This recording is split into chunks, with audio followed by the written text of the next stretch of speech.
Hello guys! Ito na po yung ating part 2 ng ating grocery dahil hindi po nagkasya doon sa una. Ayan guys, uulitin ko po. Ayan po, ito yung karne na to guys. Ganun din po. Tatlo siya. Ito po yung kinuha ko. Ito may lasa na siya. Depende na lang sa'yo kung lalagyan mo siya ng gulay. Meron din nakalagay kanina manok yun at saka baboy. Ngayon naman, parang karning baka ito at saka ito. Ayan. Dalawa yung kinuha ko dyan kasi gusto din ng mga bata yan. Ayan, tatlo sila. Ayan, 1,000.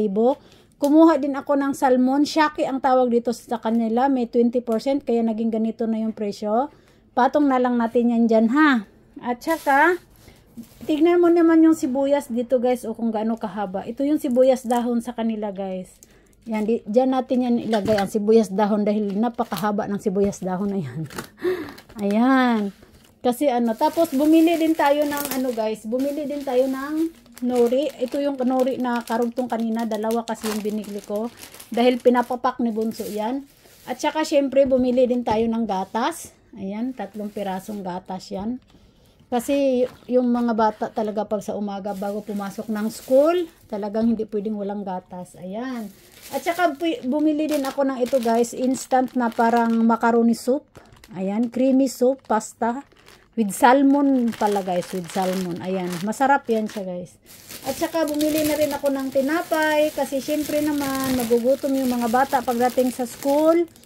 Ayan, kaya bumili ako ng 2 klase ng tinapay. Ayan po yung tinapay nila dito. Ganyan po yung tinapay nila dito. Ayan. Tapos, meron tayong bumili din ako ng, ang patata sa kanila hindi din per kilo. Tignan mo naman kung ilang piraso lang yung ganyan 4 na piraso lang yung laman ng patatas. Pero nasa 200 plus na ang bawat isa niyan. Ganyan ka-dollar. Kaya yung mga nagsabing masarap ang buhay abroad, shout out dyan. Hindi po masarap dahil sa dami na to guys. Ilan na ang ginastos ko nito. Pero pagdating sa pagkain, hindi po pwedeng tipirin dahil Tapos meron tayong, tignan mo naman yung luya dito. Pinakamaliit lang yung kinuha ko. Dahil nga mahal din ang luya dito. Para yan sa magtutula-tula ako kumbaga. At saka meron akong biniling makakain din naman to ng mga bata. Pero gagawin ko munang short video to. Sabi ko nga sa inyo para-paraan ang nanay. Ayan.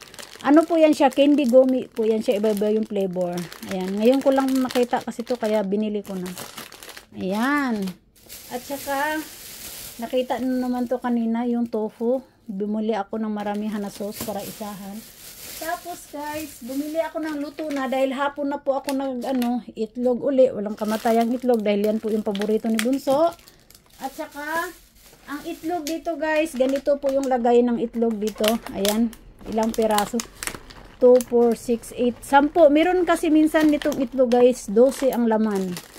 Ayan, 12. Ilagay natin dito kasi baka mabasag. At saka, meron akong binili. Ito guys, na din to siya. Ready to eat na rin siya. May discounted din siya. Ayan Manok po yan. May okra uli. Kasi iwan ko ba kung bakit paborito ko yung okra. Manok, talong, at saka atsal. Okra yan sa loob. Ayan.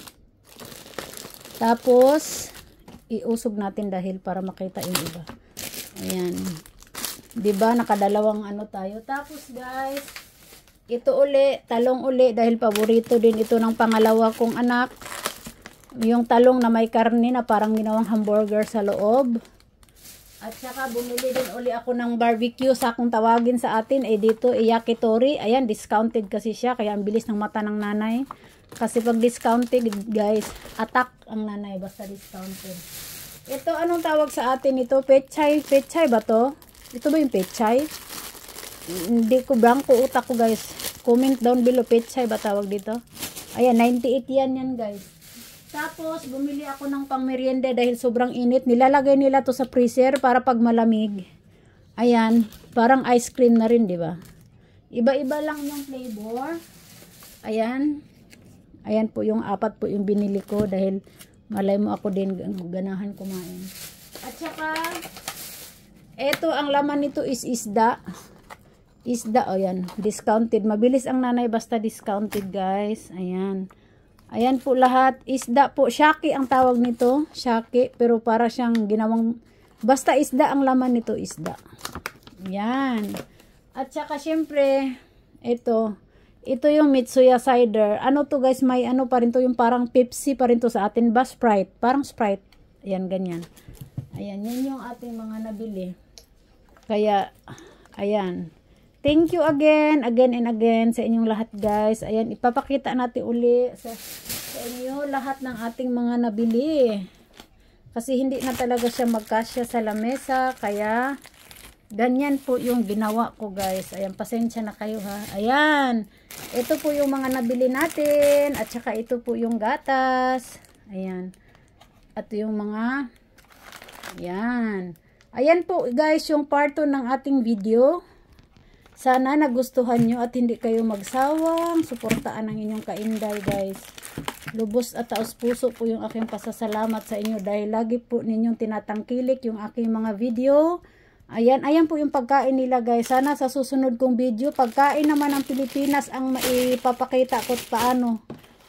Ang tanong kung kailan. Ayan, thank you so much everyone for the love and support always.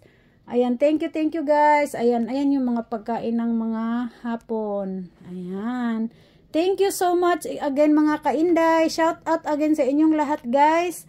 Maraming salamat po sa inyong lahat. Again, ingat po ang lahat at lagi po tayong manalangin, magtiwala at magmahalan tayo dito sa YT World. Shout out everyone. Thank you for watching. I love you all guys.